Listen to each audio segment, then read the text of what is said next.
As the Money Burns is an original podcast by Nikki Woodard. Based on historical research, this is a deep exploration into what happened to a set of actual heirs and heiresses to some of America's most famous fortunes when the Great Depression hits. Each episode has 3 primary sections.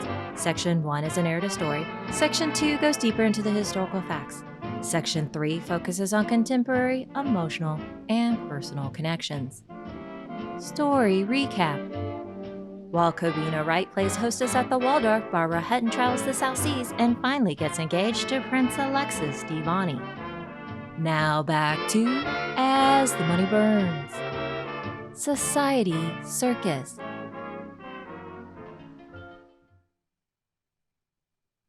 After years of struggle, a hostess gets to throw her most famous and popular annual event once again. So come and see who attends.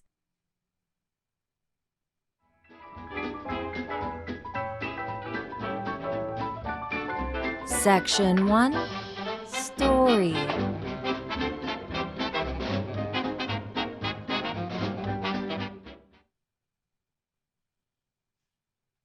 Come one, come all, step right up for the circus ball. Did you get an invitation? What will you be wearing? Do you have a special role in the activities? This event is going to be grander than all the ones before it. Oh yes, after several years away, Supreme Hostess and coloratura soprano May Wright is hostessing another circus ball. Her grand annual event used to celebrate her husband, Silver Spoon Golden Boy, former Wall Street broker William May Wright, aka Bill. This new circus ball will serve as a fundraiser for the Boy Scouts of America, a favorite charity for the new United States President, Franklin Roosevelt. The event will now be held at the Waldorf Astoria Hotel. It is going to be bigger and better than ever before. Always known for her generosity, Cobina is going all out. What she thought was unlimited before will be no match for this time. May Wright is definitely outdoing herself. Her previous event was limited to only 400 people. But now, with a Waldorf size and space capacity, it will be a 3,000 guest affair, with all those glorious rooms on one floor of the largest hotel in the world to be used as she sees fit. Even the papers are touting its return after a 4-year absence. Really, has it been 4 years now? The last circus ball was held in January 1929, when everything still seems so uplifting and promising versus how that year ended and the ones that came after it. Cobina has always loved publicity, the attention given to her past events, fashion, and activities. Mostly positive, at least. Now the papers like to throw little burrs at her, reminding everyone that Bill is now in the Rockies trying to strike gold, and how their fortune imploded into all of Cobina's attempts now making a living to survive. Oh, how far things have changed since then. Back in 1924, new mother Cobina began her rise as Supreme Hostess of New York Capital S Society. After attending a costume ball with Bill, they remarked on the fun people had when they dressed up as someone else and felt at liberty to play around more. Back then, Cobina hosted their first circus ball to great acclaim in their home. Furniture removed as the living room turned into a big tent for the night. Other rooms like the library also emptied, then converted into specialty booths. Adding to the amusements, live animals would be present like a trained still or once a donkey who bit Tony Biddle. A much smaller party, but still very illustrious. Much of the favorite players were there. Fanny Brice, Beatrice Lillie, Noel Coward, George Gershwin, plus the Blue Buds coming from Bill's set. Cobina's former sweetheart and heir to 2 fortunes, James HR Cromwell, aka Jimmy, served as a street sweeper. That night was so successful. As the couple fell asleep the next morning, Cobina asked if Bill had ever gone to the circus as a boy, to which he softly replied, no. She then vowed to throw him a circus every year. And she did, up until January 1929. Held again and again, people flocked to this favorite engagement. The first ball put them on the social map as the top host and hostess in the Big Apple. She would have thrown it again in 1930, but by then the Wall Street crash had drastically changed their circumstances. But this new Society Circus ball could be her saving grace. A return to glory, and finally a turn towards a new, positive, and maybe even grander direction. Once again, anyone and everyone wants to participate. What used to be a much more relatively pared-down event now has multiple committee meetings happening every day. plus the stars of cinema and Broadway all clamoring to practice and show off their routines and ideas before the big night. The abundant excitement is unmistakable as nearly 1,001 events, acts, and other spectator and participant activities will be going on throughout the night. Set designer Cleon Throckmorton returns to his role of former balls to lead the transformation. The main event will be held in the Grand Ballroom, converted into a large circus tent with gaudy red and white striped canvas. Then there will be the other rooms, the luscious Jade Room and one of Cobina's favorite spots, the Basildon Room, a replica of an old English manor with frescoed ceiling, a Parisian marble fireplace, and stunning panels. She can hardly pinch herself how beautiful things are turning out. Her devoted servants, Bruce and Fred, are replaced with a Waldorf staff of several hundred, meaning she barely utters a word, and voila, it's done to the extreme. And Cobina takes it to the extreme. From the large specialty posters announcing the event to the special 400 invitations that resemble tickets. No details overlooked. Ballpark mustard for the hot dogs. Self-service fashion retailer pioneer Samuel Klein is unveiling his new fashion line, paraded by the debutantes. Another donates a Calliope organ cart. Tons of prizes, including the grand prize, a European cruise. And what's this reference that there could be a beer garden while Prohibition is still going? With a glass sold for 25 cents, roughly $6 in 2024. Only 18 days after taking office, President Roosevelt signs the Cullen-Harrison Act, legalizing beer and wine at 3.2% alcohol, effective on April 7, 1933. This is partially an attempt to raise government revenue with taxation. But who cares? People are ready to celebrate. FDR is quoted as saying, "I think this would be a good time for a beer."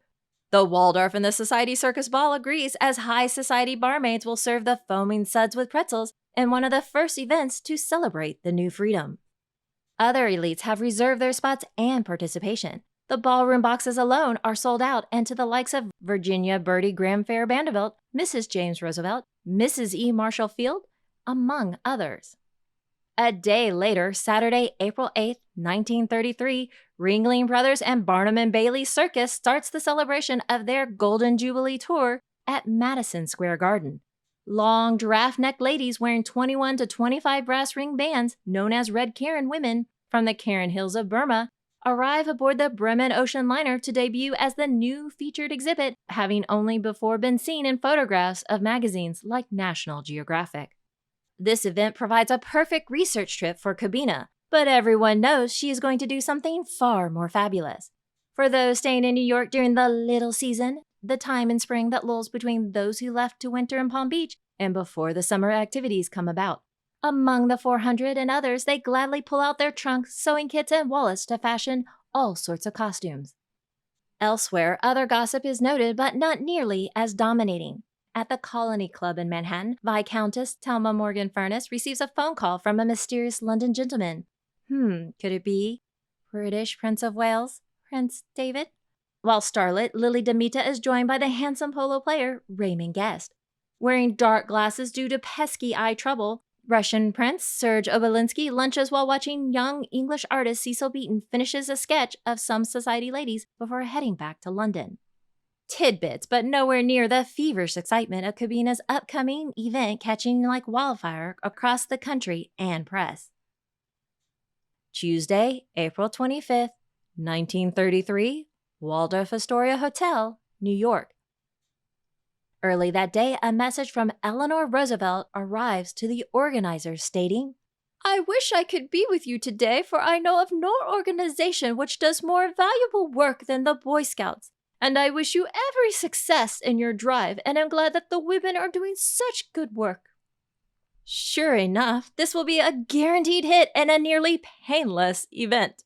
Unlike all the other events, guests will not be mere spectators, but enthusiastic participants. Truly amazing. Society Circus, more like Society Circus, as people's humorous and playful sides are coming out. The excitement is both intoxicating and electrifying. 10 p.m., the activities begin with 12 p.m. live radio broadcast of the event. Where to go? What to do? There's so much happening. Did you see that? Don't blink or you'll miss something. No worries, so much more to come. Archery and peep shows, palm reading, taxi dancers and gigolos, a fish pond, dog kennel. Nearly 1,500 are dressed in costumes and many change throughout the long night. Cobina starts off as Wild West cowgirl Annie Oakley for one performance before a chariot race. Then she will later change into a cellophane sylph. Chairwoman Mrs. Alexander Hamilton will serve as one part of a Siamese twin with Sally Tevis as the other half. One of the most popular themes are male and female pantomimes of the French variety, referred as Pierrot and Pierrette, including William Bill Paley, Mr. and Mrs. John Hurst, and several others. The other attendees, Grand Duchess Marie is a simple Russian peasant girl, while the Countess de Forceville dresses as a scarlet circus queen with her own troupe of tumblers. Ah, yes, a night full of wild men, wild women, and wild animals. A large, wide, and variety assortment. German Tyrolean peasants, Russian Cossack rider, cowboys, pirates, bohemian artists, tightrope walkers, intricate costumes like an Egyptian snake charmer in white satin and chiffon, and another as an exotic oriental beauty dressed in salmon and gold as part of a sultan's harem. And of course, those from the stage and screen.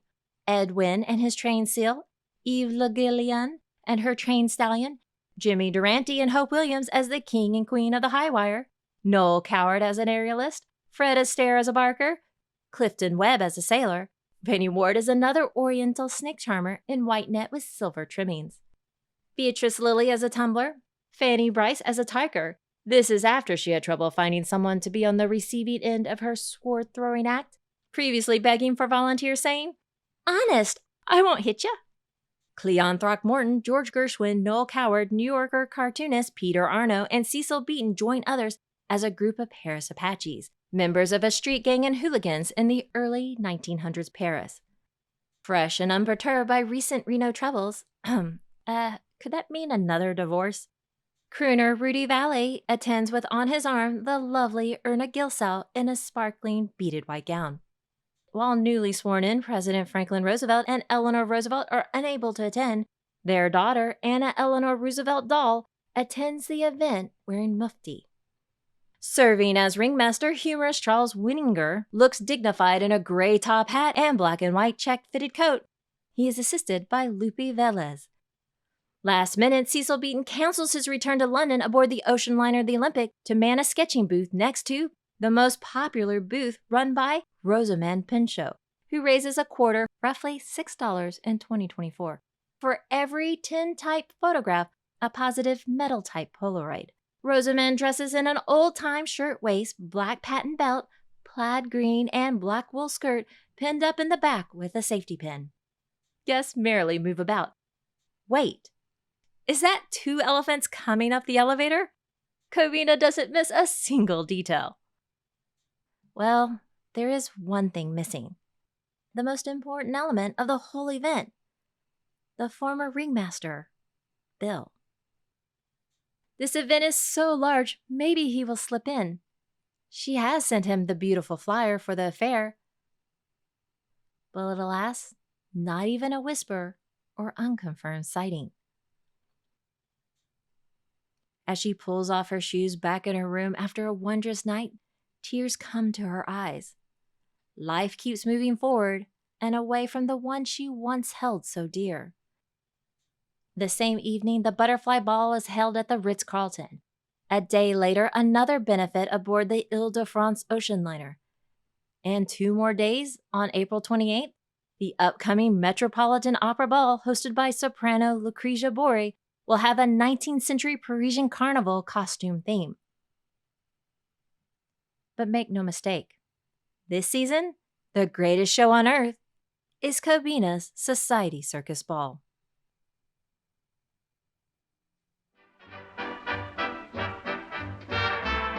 Section 2, History and Historiography.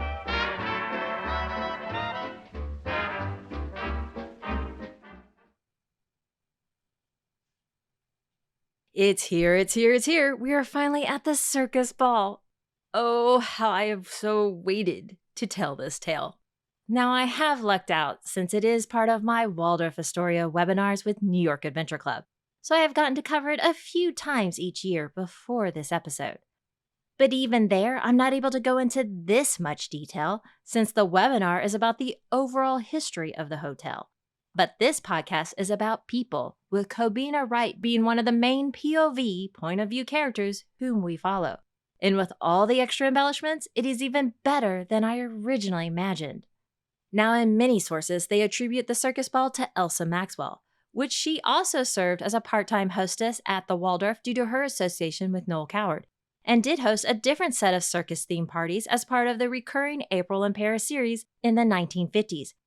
Her honored guests include the Duke and Duchess of Windsor and Marilyn Monroe, though not at or for the circus-themed ones. But we know Cobina Wright kicked off this particular trend, elephants and all.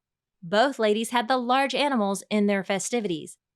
It is a little hard to delineate all the exact facts as Cobina's autobiography lacks specific dates, but this is partially due at least to Cobina having held this party multiple times, thus giving more generalities and the effects of writing a memoir decades later.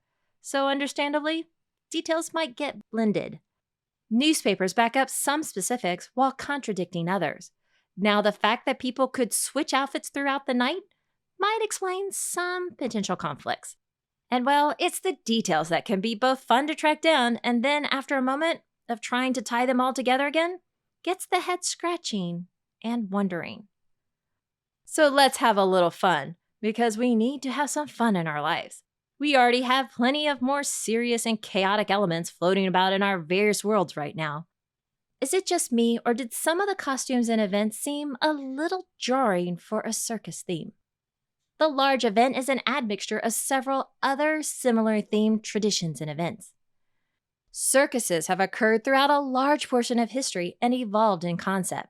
Going back to ancient Rome, the circus is an open, roofless arena with equestrian activities like chariot races, stage battles, gladiator events, and displays or fights with animals. Some circuses could be flooded with water for naval battle type events, thus completely different than how we relate to circuses in the modern era. The more modern notion of circus comes much later in 1768 when British cavalry officer Philip Astley set up an amphitheater to display horse tricks. Now, his building was designed around a circle, where previous horse shows would have followed a straight line.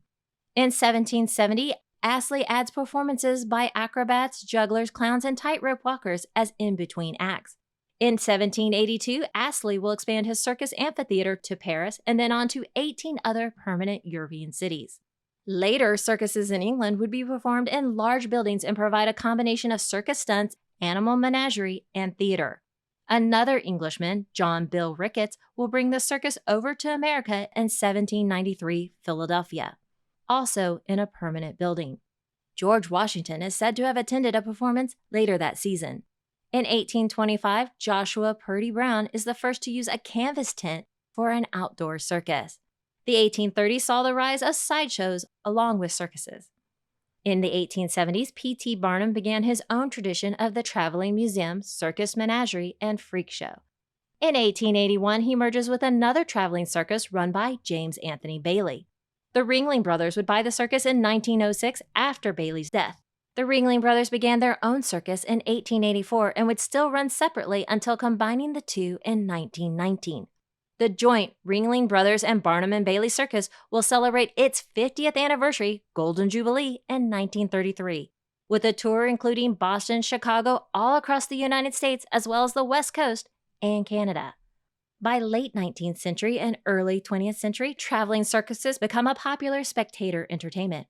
Tastes will change after World War II and the rise of other entertainment like television. And by the 1960s, animal rights becomes a growing concern. In 1919 Soviet Russia, Lenin encourages the notion that circuses should become the people's art form, on par with ballet, opera, and theater.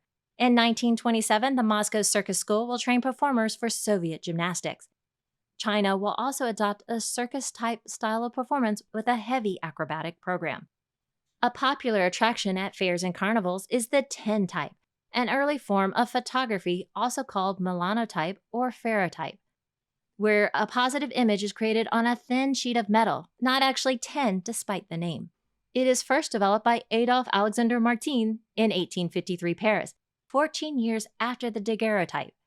Both forms of photography became popular in America. The tintype will document parts of the Civil War as well as the Wild West. The tintype's highest popularity is the 1860s and 1870s, and lasts until the 1930s. Tintype will lose out due to the competition with more advanced paper photography, but it will remain popular as a carnival novelty. Now, some of the costume descriptions for Cobina's Wright Circus Ball threw me off a little. It felt more like a sideshow, but not like a circus. References to pantomime, snake charmers, gypsies, and other medieval Oriental-type imagery, like the type of popular entertainment you would expect during the Middle Ages and the minstrel shows and festivals of yore. Carnivals date back to ancient Europe and at least to Greece and Rome, with feasts and celebrations related to the gods Greek Dionysus and Roman Saturnalia. German tribes would have celebrations with their Norse fertility goddess, Nerthis, and the end of winter. In the Middle Ages, the Christian version of carnivals would occur after the Epiphany season, meaning Christmas, before the fasting of Lent. This period allowed for all sorts of feasting, including sexual desires. By the Renaissance, these traditions grew more elaborate with parades and masquerade balls. The most famous is the Carnival of Venice, which was abolished by Napoleon in 1797 and would take until 1979 to be restored. Still, celebrations continued and evolved, as we know, in several parts of the world, referred as Carnival, from Italy to Spain, Portugal, France, North America, the Caribbean, and Latin America. In the United States, the Mardi Gras in New Orleans. Variations keep growing and evolving in different parts of the world. One last side note relates to the charity beneficiary for this episode's main event. The organization known as Boy Scouts of America is founded in 1910 by W.D. Boyce. The story goes that Boyce was lost in London and an unknown British scout came to his aid, then refused a tip, as helping is part of his duty as a member of the Scouting movement. The British Scouting movement is founded in 1907 by Robert Baden-Powell, who himself had been inspired by the earlier likes of the YMCA and other progressive young men's groups in America, like in Ohio, Ernest Thompson Seton's Woodcraft Indians in 1902, and Daniel Carter Beard's Sons of Daniel Boone in 1905. Franklin Roosevelt would help set up the Greater New York chapter of the Boy Scouts of America in 1922, which included a 10,000-acre campsite, the largest boys' camp in the world at the time. The mention of the return of the beer garden was an unexpected finding in an article promoting the upcoming circus ball, as well as the actual Ringling Brothers and Barnum and Bailey Circus coming to Madison Square Garden just before the circus ball at the Waldorf, a beginning and ending mark of one era as we cross into another. Many things are happening simultaneously as our story and characters forge ahead into the unknown.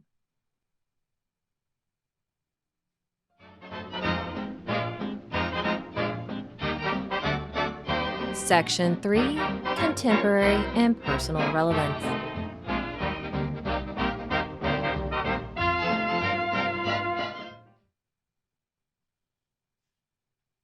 The hardest part of getting through something difficult or traumatic is getting back to happiness and hope.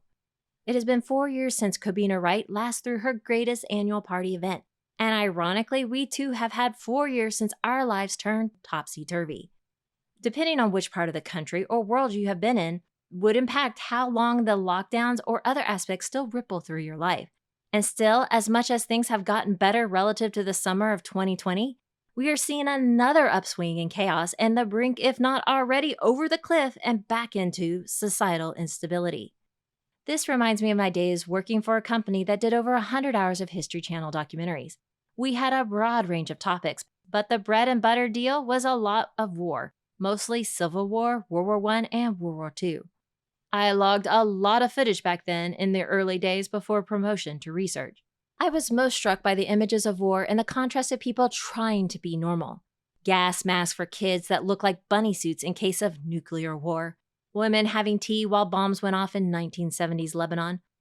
I am always drawn to the need people have to find the good and fight to have it remain, and not let simple things be stripped from them.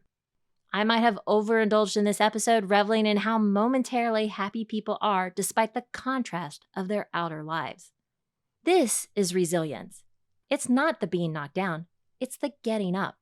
It's laughing again after so many years. It's finding new connections after losses, no matter how those happen. It's so important not to drown in the negatives. We have to find a way out. It helps preserve our humanity. It gives us motives to move forward. And eventually, things will improve. I hope you too are getting to better places. Survive the chaos and thrive regardless. In that way, we could all gain a wealthy life many of our heirs and heiresses did not have despite their large fortunes. There are so many places to see and explore, and one great company to help with that is New York Adventure Club, the webinar home of my own 2 Waldorf Astoria webinars. New York Adventure Club provides 3 different webinars daily for only $12 each, live with 1-week access afterwards. If you love the content of this podcast, then you might enjoy diving into the past, especially with those hosted by Gary Lawrence, who runs Instagram and Facebook groups Mansions of the Gilded Age and Gilded Age Society. He also has his own YouTube channel. Gary takes you through multiple properties of the Gilded Age and many with connections to the people in our stories. Links in the notes and transcript. If you enjoy As the Money Burns, then please share, like, and subscribe.